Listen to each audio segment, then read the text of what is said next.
मन के हारे हार है, मन के जीते जीत।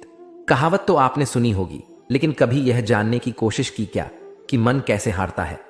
दरअसल मन उस वक्त निराश होता है जब उसे अपनी पसंद की चीज हासिल नहीं होती, उसकी सोच के अनुसार काम नहीं होता। ऐसे में हमें कार्य को बेहतर बनाने के साथ ही मन को भी नए सिरे से स्थिर करने की जरूरत होती है।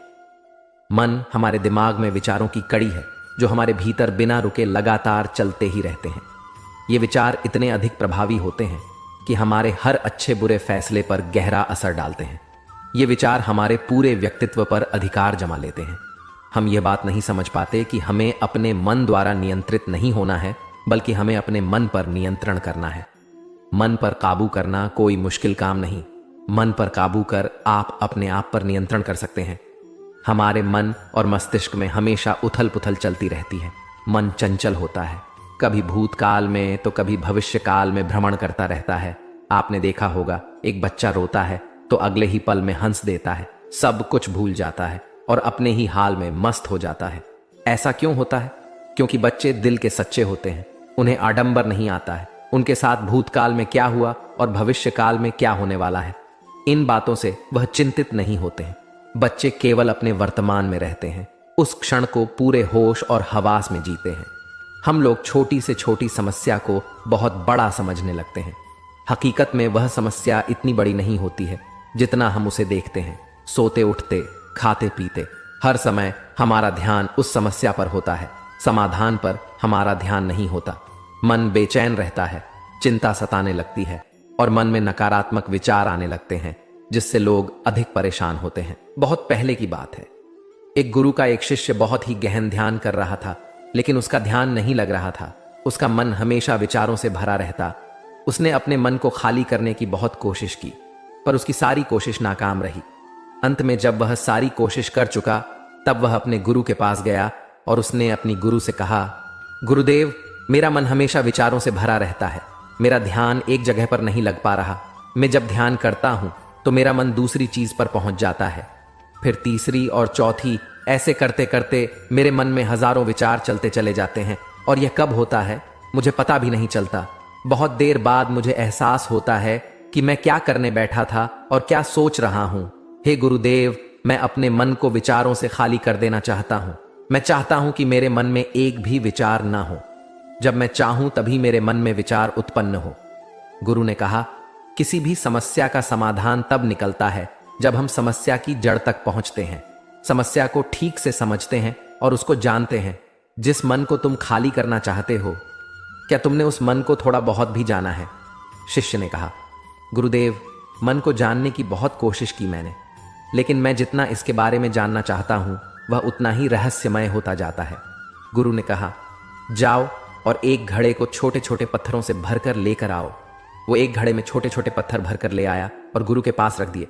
गुरु ने कहा, इस घड़े को तुम अपना मन समझो और इस घड़े में भरे पत्थरों को अपने विचार। अब इस घड़े में और पत्थर डालो। शिष्य ने घड़े में पत्थर डालना शुरू किया। घड़ा पहले से ही भरा हुआ था। 12 पत्थर डालने के बाद बाकी सारे पत्थर नीचे गिरने लगे। तब गुरु ने कहा, रुको, ध्यान से देखो। अब घड़े में पत्थर नहीं आ रहे, बल्कि वह नीचे गिर रहे हैं, क्योंकि यह भरा है। जो इसमें आ सकता था आ गया, अब और पत्थर नहीं आएंगे। अगर दूसरे पत्थर डालने हैं तो पहले वाले पत्थरों को निकालना होगा। शिष्य ने तुरंत ही कहा, गुरुदेव, मैं समझ गया हूं कि आप क्या बताना चाहते हैं। आप बताना चाहते हैं कि हमें अपने मन को विचारों से खाली कर देना चाहिए। गुरु मुस्कुराए और गुरु ने कहा, पहले पूरी बात समझ लो, उसके बाद मन को खाली कर लेना। गुरु ने कहा, हमारा मन इस घड़े की बिल्कुल उल्टा है।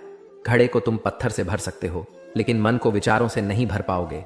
मन हमेशा खाली ही रहता है। शिष्य ने कहा, गुरुदेव, मैं कुछ समझ नहीं पा रहा हूं। मन अगर हमेशा खाली रहता है तो हम उसे खाली करने में क्यों लगे रहते हैं? उसकी क्या आवश्यकता है? गुरु ने कहा, इस घड़े से सारे पत्थरों को एक एक करके बाहर निकाल दो। शिष्य ने ऐसा ही किया।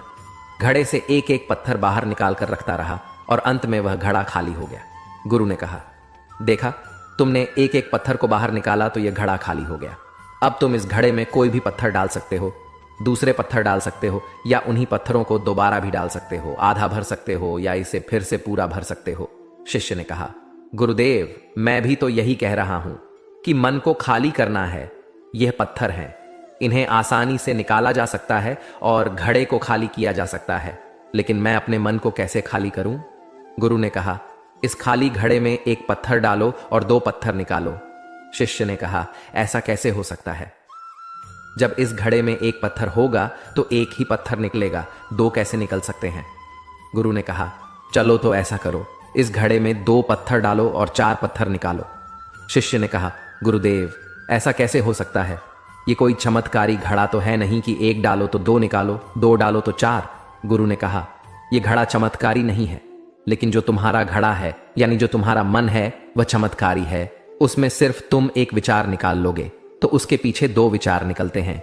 जब तुम उन 2 विचारों को पकड़ते हो तो उसके पीछे 4 विचार निकलते हैं, और जब तुम उन 4 विचारों को पकड़ते हो तो उसके पीछे 16 विचार निकलते हैं, और ऐसे ही करते करते विचारों की एक लंबी श्रृंखला बनती चली जाती है और तुम कहीं नहीं रुकते, एक के बाद एक विचारों को पकड़ते जाते हो।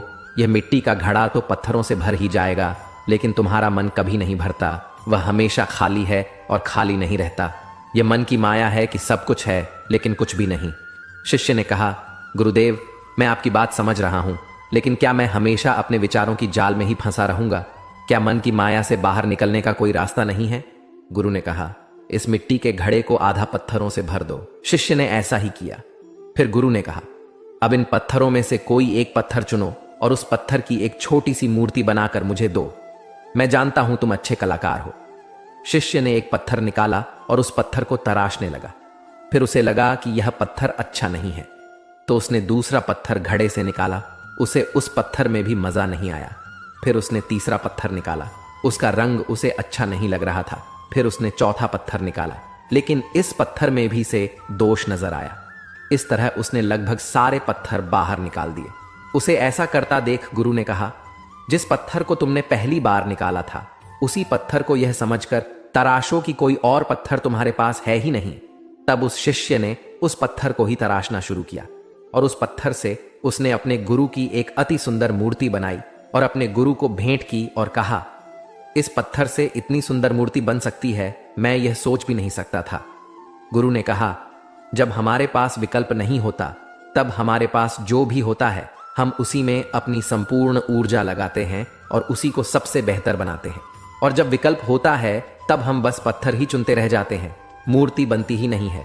हमारा मन भी हमारे लिए एक विचार के पीछे हजारों विकल्प खोल कर रख देता है, और हम एक मुख्य विचार को छोड़कर उन हजारों विकल्पों में फंस जाते हैं। शिष्य ने कहा, मैं आपकी बात अच्छी तरह से समझ गया हूं, लेकिन अब मुझे क्या करना चाहिए? मेरा मार्गदर्शन करें। गुरु ने कहा, मन के जाल में मत फंसो, मन को खाली करने का प्रयास मत करो, अपने ध्यान को एकत्रित करो, एकाग्रता लाओ। जो कर रहे हो उसे अंतिम समझकर करो। ऐसे करो कि इसके बाद तुम्हें कुछ नहीं करना, और जब दूसरे विचार पर कार्य करो तब केवल उसी पर कार्य करो, किसी तीसरे विचार पर नहीं। मन के माया जाल से निकलना इतना आसान नहीं, लेकिन अभ्यास करने से सब कुछ पाया जा सकता है। शिष्य ने कहा, गुरुदेव, मैं ऐसा ही करूंगा। यह बात समझाने के लिए आपका बहुत धन्यवाद। हम सब अपने मन को खाली करने का प्रयास करते रहते हैं। हमारे मन में जो विचार उठते रहते हैं, उससे हम परेशान रहते हैं। हम चाहते हैं ये विचार कहीं चले जाए और हम शांत हो जाए, लेकिन हम जितना इन विचारों से भागते हैं, ये विचार हमें उतनी ही जोर से पकड़ लेते हैं, क्योंकि हम विचारों को शांत करने के लिए विचारों का ही प्रयोग करते हैं, और जिन विचारों का प्रयोग करते हैं वह विचार आपके उन्हीं विचारों से जुड़े होते हैं। जिन विचारों को आप छोड़ना चाहते हो या सोचना नहीं चाहते, तो यह कैसे संभव होगा कि आप शांत हो सके? यह तभी संभव हो सकता है जब आप शांत होने की कोशिश भी छोड़ दें और अपनी समस्या के समाधान पर ध्यान दें। एकाग्रता लाएं, ध्यान लगाएं, और इस बात को समझें कि चिंता करने से समाधान नहीं मिलते, चिंतन करने से समाधान मिलते हैं। मन को शांत किया जा सकता है। जो मस्तिष्क में उथल पुथल चलती है, उसे आप शांत कर सकते हैं। जब भी आपका मन भटकने लगे और बेचैनी होने लगे, दोनों आंखें बंद करके आराम से बैठ जाएं और गहरे श्वास लेना है। कुछ क्षण के लिए श्वास को रोके फिर छोड़ दें। ऐसा 10 से 15 बार करना है। मन एकदम शांत हो जाएगा। मस्तिष्क में जो भी उथल पुथल चल रही थी वह भी शांत होने लगेगी। मन वर्तमान क्षण में रहेगा। एक खुशी की अनुभूति होगी। यह जो मन है ना, इसके पास एक कैमरा है। ये जो हम दिन भर देखते हैं, सोचते हैं, सुनते हैं, ये कैप्चर करता रहता है और वही बोलता है, दोहराता रहता है। इसी वजह से मन अशांत रहता है। इसे शांत करना है। तो चीजों को जितना जरूरी है उतना ही इस्तेमाल करो। व्यर्थ के दोस्त, व्यर्थ के ऐप, व्यर्थ की सभी बातें हटाओ अपने जीवन से। जितना जरूरी उतना ही बोलो। इंटरनेट का इस्तेमाल भी जितना जरूरी उतना ही करो। मन को शांत करने वाली सकारात्मक चीजें ढूंढो और उस पर फोकस करो। बाकी टाइम शांत रहो, सॉफ्ट म्यूजिक सुनो, हो सके स्वच्छ पानी पियो। जो लोग मॉर्निंग वॉक, मेडिटेशन, ध्यान, योग को अपनाते हैं उनका मन शांत ही रहता है। खुली शुद्ध हवा में इनहेल एक्सहेल करने से मन शांत होता है। मंत्र के नित्य जाप से मन शांत होता है। मन की शांति बहुत जरूरी है। जब तक आपका मन शांत नहीं होगा तब तक आप किसी भी काम को नहीं कर सकते हैं। मन की शांति का सबसे बढ़िया बात है कि आप खुद से प्यार करें। जब तक आप अपने आप या अपने द्वारा किए गए कर्मों से खुश नहीं रहेंगे तब तक आप अपने मन को नियंत्रित नहीं कर सकते। आप ये सोचते हो कि आप जो भी कार्य कर रहे हैं उसमें आपको अच्छा परिणाम नहीं मिलेगा और कोई भी आपको प्यार नहीं करेगा। अपने काम से प्यार करें, उसमें लगाव रखें। इससे आपका काम भी अच्छा होगा और साथ में दिमाग भी शांत रहेगा। आप अपने आसपास की छोटी छोटी चीजों को देखकर खुश रहने की कोशिश करें। लोगों के बारे में सोचना बंद कर दें। हर किसी के बुराई देखने की जगह उसकी अच्छाई को देखने की कोशिश करें, जिससे वो भी आपको प्यार से देखेंगे, प्यार से बात करेंगे। इससे आपके मन को शांति मिलेगी और आप जीवन के मजे ले सकते हो। मेडिटेशन से हमारा मन को बहुत शांति मिलता है।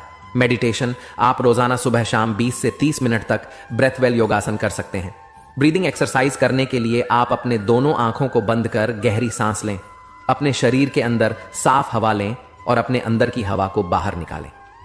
इस योगा से आपका बंद दिमाग फ्रेश होगा और दिमाग में पॉजिटिव सोच आएगी। इसके अलावा आप योगा भी कर सकते हैं। हमेशा खुश रहे।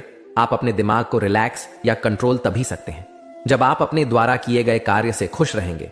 खुश रहना हमेशा बॉडी के लिए बहुत बेनिफिशियल होता है। खुश आदमी खुशी खुशी अपने काम को इजीली पूरा कर लेता है। अगर आप अपने कार्यों से खुश नहीं रहते हैं तो आपको ज्यादा से ज्यादा कठिनाइयां आती है और इससे आप कोई भी कठिनाइयों से छुटकारा नहीं पा सकते हैं। खुश रहने वाले अपने विचारों से परे नहीं होते हैं। वे वक्त के साथ अपने को ढाल देते हैं। सकारात्मक सोचें। बहुत से फ्रेंड्स पहले ही अपने माइंड में नेगेटिव थॉट्स रखते हैं कि जो काम मैं स्टार्ट कर रहा हूं या करूंगा वो मुझसे नहीं हो पाएगा। ऐसा कोई टास्क इस दुनिया में नहीं है जो इंसान ने नहीं किया होगा। अगर आप हार्ड वर्क और लगन से काम कर रहे हो तो आपको रिजल्ट अच्छा मिलेगा। सिर्फ सोच पॉजिटिव होनी चाहिए। अगर आप पहले से ही माइंड में सेट कर लेते हो कि यह काम मुझसे नहीं होगा या मैं कर नहीं सकता तो वह नेगेटिविटी की हैबिट हो जाती है। अगर हम बार बार यह सोचे कि यह मुझसे नहीं हो पाएगा तो आप किसी भी टास्क करने से डरते हैं और आपकी सोच नेगेटिव होती जाती है। इसलिए दोस्त, हर रोज पॉजिटिव सोचे और अपने मन को रिलैक्स रखें। एक बार की बात है, गांव में रहने वाला एक जवान लड़का इस बात से परेशान था कि उसके मन में हर समय कोई ना कोई नकारात्मक विचार चलते रहते हैं। उसकी मन की बकबक कभी शांत नहीं होती। वह या तो अपने अतीत के बारे में सोचकर पछताते रहता है कि काश मैंने इस काम को ऐसे कर दिया होता, उस काम को वैसे कर दिया होता, या फिर वह अपने भविष्य के बारे में सोच सोच कर डरता रहता है कि कहीं ऐसा हो गया तो क्या होगा, कहीं मैं असफल ना हो जाऊं, कहीं मुझसे कोई गलती ना हो जाए जिसकी वजह से लोग मेरा मजाक उड़ाना शुरू कर देंगे। और ऐसे ही कई सारे नकारात्मक और असफलता से भरे विचार उसके मन में हर समय चलते रहते हैं। वह हमेशा ही विचारों में खोया रहता और अंदर से हुआ सा रहता। फिर उसे किसी ने बताया कि यहाँ पास के जंगल में पेड़ के नीचे एक महात्मा रहते हैं, तुम उनके पास जाओ, वह तुम्हारी इस मानसिक समस्या का समाधान अवश्य कर देंगे। वह लड़का उन महात्मा के पास जाता है और वह अपनी सारी समस्या उन्हें बताता है। महात्मा उस लड़के की बात पूरे ध्यान से सुनते हैं और कहते हैं, तो तुम मुझसे क्या जानना चाहते हो? लड़के ने कहा, मुनिवर, मैं अपने मन को खाली करना चाहता हूं। मैं आपसे यह जानना चाहता हूं कि मन को खाली और साफ कैसे करते हैं? महात्मा ने कहा, मन को खाली और साफ करना कोई 1-2 दिन का काम नहीं है, यह बहुत ही लंबी प्रक्रिया है। तो क्या तुम इसके लिए तैयार हो? लड़के ने कहा, हां मुनिवर, मैं कितनी भी बड़ी प्रक्रिया से गुजरने के लिए तैयार हूं। महात्मा ने कहा, मन को नकारात्मक विचारों से दूर रखने के कुछ तरीके हैं। आओ एक एक करके उन्हें समझते हैं। मन को नकारात्मक विचारों से दूर करने का पहला तरीका है, ऐसे लोगों का साथ छोड़ दो जो हमेशा तुम्हें कमजोर, पिछड़ा हुआ और गरिमा रहित इंसान महसूस करवाएं। अक्सर हमारे आसपास कुछ ऐसे लोग भी होते हैं जो शायद पद और धन में थोड़ा ऊपर होते हैं, लेकिन वह अपने इसी पद और घमंड में अपने से थोड़े नीचे के स्तर के लोगों को कुछ भी नहीं समझते। वह हमेशा ही अपने से छोटे लोगों को यह महसूस करवाते हैं कि वह छोटे हैं और वह जीवन में कुछ भी बड़ा हासिल करने में सक्षम नहीं है। इसके अलावा कई बार हमारे कुछ मित्र और परिवार के सदस्य भी ऐसे होते हैं जो अक्सर हमें छोटा महसूस करवाते हैं, हमें नीचा दिखाने की कोशिश करते हैं, लोगों के सामने हमारा मजाक बनाते हैं। तो ऐसे लोगों से जितना हो सके दूर रहो, क्योंकि ऐसे लोग होते हैं जो तुम्हारी नजरों में तुम्हारी गरिमा को नष्ट कर तुम्हें लक्ष्मीहीन बना देंगे। तुम्हें खुद की काबिलियत पर संदेह होना शुरू हो जाएगा। तुम्हारे अंदर खुद के प्रति और दुनिया के प्रति नकारात्मक भावना आनी शुरू हो जाएगी और यह नकारात्मक विचार में मानसिक तनाव और चिंता की तरफ ले जाएंगे। दूसरा, बहुत ही कम और चुनिंदा लोगों को ही अपना मित्र बनाओ। ऐसे लोगों को ही अपना मित्र बनाओ जिससे तुम कुछ सीख सकते हो, जिनकी तुम इज्जत कर सकते हो, जो तुम्हारी भावनाओं को समझें, जिनकी सोच तुमसे मेल खाती हो, जो जीवन में आगे बढ़ने में तुम्हारे सहायता करें। हमारे जीवन और चरित्र में हमारे माँ बाप के बाद हमारे मित्रों का ही सबसे ज्यादा प्रभाव होता है। इसीलिए मित्रों का सही होना बहुत आवश्यक है। ऐसा कहा भी जाता है कि तुम उन 5 लोगों के औसत हो जिनके साथ तुम अपना सबसे ज्यादा वक्त बिताते हो। अगर तुम्हारे आसपास के 5 लोग जिनके साथ तुम अपना सबसे ज्यादा वक्त बिताते हो ईमानदार हैं, तो धीरे धीरे तुम भी ईमानदार होना शुरू कर दोगे। अगर वह 5 अमीर हैं तो तुम भी अमीर बनना शुरू कर दो। हमारी सबसे बड़ी समस्या यह है कि हम लोगों को ना नहीं बोल पाते। हम ऐसे लोगों से भी ना नहीं बोल पाते जिन्हें हम जिंदगी में नहीं चाहते, और फिर हम ना चाहते हुए भी नकारात्मक लोगों के साथ अपना वक्त बिताते रहते हैं। इसीलिए हमें सबसे पहले उन लोगों को अपनी जिंदगी से ना बोलना है जिनके लिए हमें लगता है कि अगर यह हमारी जिंदगी में ना हो शायद हम ज्यादा खुश रहेंगे। मन को खाली करने का तीसरा तरीका है वर्तमान में जियो। महात्मा ने लड़के की तरफ इशारा करते हुए कहा कि तुम अपना अतीत नहीं बदल सकते, लेकिन तुम वर्तमान अवश्य बदल सकते हो। इसलिए पूरी तरह से वर्तमान में रहते हुए उन चीजों और कामों पर ध्यान दो जो तुम्हारे नियंत्रण में है, जिन्हें तुम आज कर सकते हो, जिन्हें तुम आज बदल सकते हो। तुम मेरी एक बात हमेशा याद रखना कि वर्तमान में रहकर ही भविष्य को संभाला जा सकता है। इसलिए वर्तमान में जीने की आदत डालो। चौथा तरीका, शरीर को स्वस्थ रखें और संतुलित आहार लें। हमारा शरीर ऊर्जा से चलता है और हम जैसा खाना खाएंगे वैसे ही ऊर्जा हमारे शरीर को मिलेगी और फिर वैसा ही हमारे शरीर और मन का व्यवहार भी होगा। अगर तुम कोई ऐसा भोजन ग्रहण करते हो जिसमें खुद कोई जीवंतता नहीं है, जैसे कि मांसाहार, तो इसका विपरीत प्रभाव पड़ता है। साथ ही अगर शरीर स्वस्थ नहीं है तो हमारा मन भी प्रसन्न नहीं रह सकता।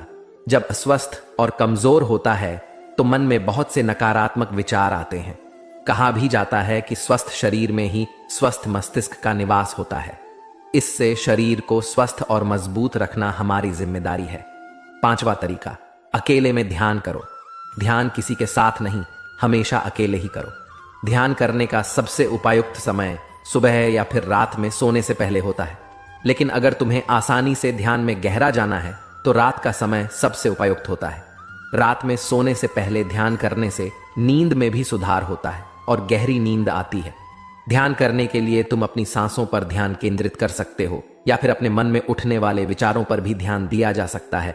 मन में उठने वाले विचारों पर ध्यान देने से ध्यान करने वाले को ज्यादा फायदा होता है, क्योंकि इससे आसानी से गहरे ध्यान में उतरा जा सकता है। अगर तुम ध्यान नहीं कर सकते तो रोज कुछ समय खुद के साथ अकेले में बिताओ। खुद के व्यवहार को जानने की कोशिश करो, यह देखने की कोशिश करो कि मन में किस तरह के विचार उठ रहे हैं।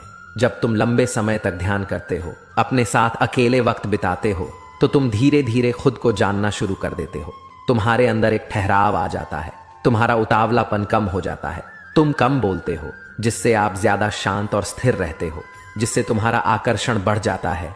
खुद के लिए समय जरूर निकालें।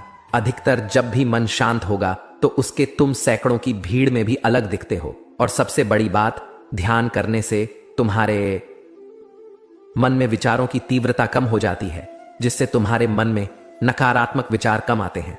अगला तरीका, नए नए जगहों पर घूमने जाओ। एक बहुत ही पुरानी कहावत है, एक लंबी यात्रा आप सैकड़ों किताबों से भी ज्यादा ज्ञान दे देती है। नए नए जगहों पर जाने से मन को नयापन महसूस होता है, जिससे मन हमेशा ही उत्साह और ऊर्जा से भरा रहता है। कोशिश करो कि प्रकृति की सुंदरता से भरे स्थानों पर घूमने के लिए जाओ। जब घूमने जाओ तो अपने आसपास की हर चीज पर पूरा ध्यान दो। इससे तुम्हारी चीजों पर ध्यान देने की आदत बढ़ेगी। प्रकृति की सुंदरता और उसकी आवाज में खोने की आदत डालो। वर्तमान में जियो, अपने अतीत गलतियां और सारी चिंताओं को भूल जाओ। बस यही है मन को खाली करने का सूत्र। सहज और शांत मन के जरिए ही हम जीवन को जी सकते हैं। अगर आप हर बात को सकारात्मक सोच के साथ देखते हैं तो जीवन की आधी सम दूर हो जाती है और मन को असीम शांति मिलती है। अगर आप दूसरों से जलन रखना, ईर्ष्या रखना छोड़ दें तो भी आप सुकून महसूस करेंगे।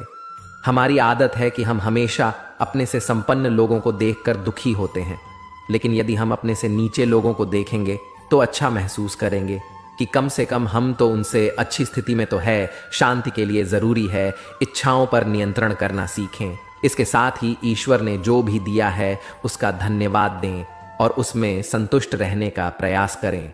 प्रतिदिन सुबह उठते ही सबसे पहले ईश्वर को याद करें या कुछ मिनट मेडिटेशन करें। इससे मन की शक्ति बढ़ेगी, जिससे आपका आत्मविश्वास बढ़ेगा और आप किसी भी चुनौती का सफलतापूर्वक समाधान कर सकेंगे। यही नहीं, रात को सोते समय दिन का आकलन करने की भी आदत डालें। जब भी सोने जाएं तो पूरे दिन पर प्रकाश डालते हुए देखें कि कौन सी घ या बात ने उन्हें व्याकुल रखा। उसके कारण को देखते हुए सब कुछ परमात्मा को अर्पण कर सो जाएं। विचारों के समूह को माइंड कहा जाता है, जिसमें जो विचार हम भली भांति सोच समझकर अपने या किसी और के पुराने एक्सपीरियंस से हैं उसे बुद्धि कहते हैं, और जो विचार हम अपनी इंद्रियों को खुश करने के लिए सोचते हैं वह मन है। सरल शब्दों में हमें पता है इन विचारों से हमारा कुछ अच्छा नहीं होगा, पर उन्हें सोचने में हमें या तो मजा आ रहा है या हम डर रहे हैं या इस तरह की कोई भी नेगेटिव फीलिंग आ रही है, उसे मन कहते हैं। मन पर कंट्रोल करना क्यों जरूरी है? अगर एक स्टूडेंट मन पर कंट्रोल नहीं करे और जो भी उसके मन में आए वह करे, जैसे जब टीवी देखने का मन हुआ टीवी देखा, जब खेलने का मन हुआ खेला, तो उस बच्चे का भविष्य क्या होगा? कितने बच्चों का मन पढ़ने का करता है? उसी तरह हर वो व्यक्ति जिसका जीवन में कोई एम है, उसका मन पर कंट्रोल नहीं होगा तो उसका क्या होगा? अगर आप जीवन में खुश और स्वस्थ रहना चाहते हैं तो आपका मन पर कंट्रोल होना बहुत जरूरी है। अब सवाल आता है, मन पर कंट्रोल कैसे किया जाए? भगवान, इस मन पर वश करना तो वायु को वश में करने से भी ज्यादा कठिन है। भगवान ने कहा, हां, इस मन पर वश करना बहुत कठिन है, पर अभ्यास और वैराग्य से इस मन पर वश किया जा सकता है। सबसे पहले यह बात समझ ले कि मन एक बच्चे की तरह है। आप जबरदस्ती उससे कुछ नहीं करवा सकते, इसे समझाना पड़ता है।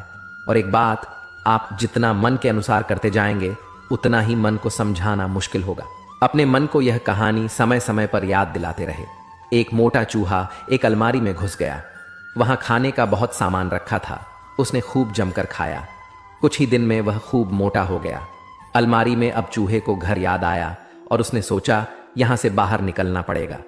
पर जिस जगह से चूहा घुसा था उस जगह से उसने निकले की कोशिश की, पर मोटा होने की वजह से वो नहीं निकला पाया। कुछ दिन तक जब उसने कुछ नहीं खाया और कुछ ही दिन में वह पतला हो गया, तब वह बाहर निकल पाया। अगर चूहा खाना नहीं छोड़ता तो क्या कभी बाहर निकला पाता? उसी तरह हमें अपने मन पर कंट्रोल करने के लिए अपनी बेकार की आदतों को छोड़ना पड़ेगा, जैसे डे ड्रीमिंग, गॉसिप, दूसरों का मजाक उड़ाना, समय को बर्बाद करना आदि। कभी भी खाली ना रहे। अपने आप को किसी ना किसी अच्छे काम में बिजी रखें। टाइम टेबल बना लें और उसके अनुसार काम करें। जो चीज पता है हमारे लिए सही नहीं है उसके बारे में ना सोचें। सोचने से हमारे एक्शन होते हैं और एक्शन से हमारा कैरेक्टर बनता है। गलत लोगों के साथ में ना रहे। जैसे लोगों के साथ हम रहते हैं वैसे ही हमारा मन बन जाता है। कर्म करना हमारे हाथ में है, परंतु उसका परिणाम क्या होगा यह हमारे हाथ में नहीं है। यह हम सब अच्छे से जानते हैं, इसलिए उसके पीछे अधिक ना सोचें। अगर प्रयास सही में है तो परिणाम से पहले ही मन को संतुष्टि होगी कि हमने अपनी तरफ से पूरा प्रयास तो किया।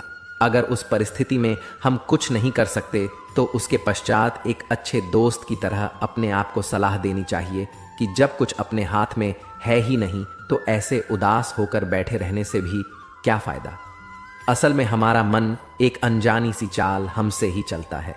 वह किसी ना किसी रूप में हमें ही यह बताना चाहता है कि देखो मेरे साथ कुछ अच्छा नहीं हो रहा, और हम उसकी बात मान लेते हैं और उसे स्वीकार कर लेते हैं और यह सोचने लग जाते हैं कि हाँ, मेरे सोचने के अनुरूप मुझे परिणाम नहीं मिला, इसलिए उदास होना जायज है।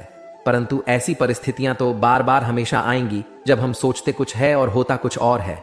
अगर हम ऐसे में हमेशा यही सोचे कि जो मैं चाहता हूं बस वही हो तो वह संभव नहीं, और जितना संभव हो सके उसके लिए प्रयत्न करना चाहिए। बाकी तो अपने हाथ में अगली पल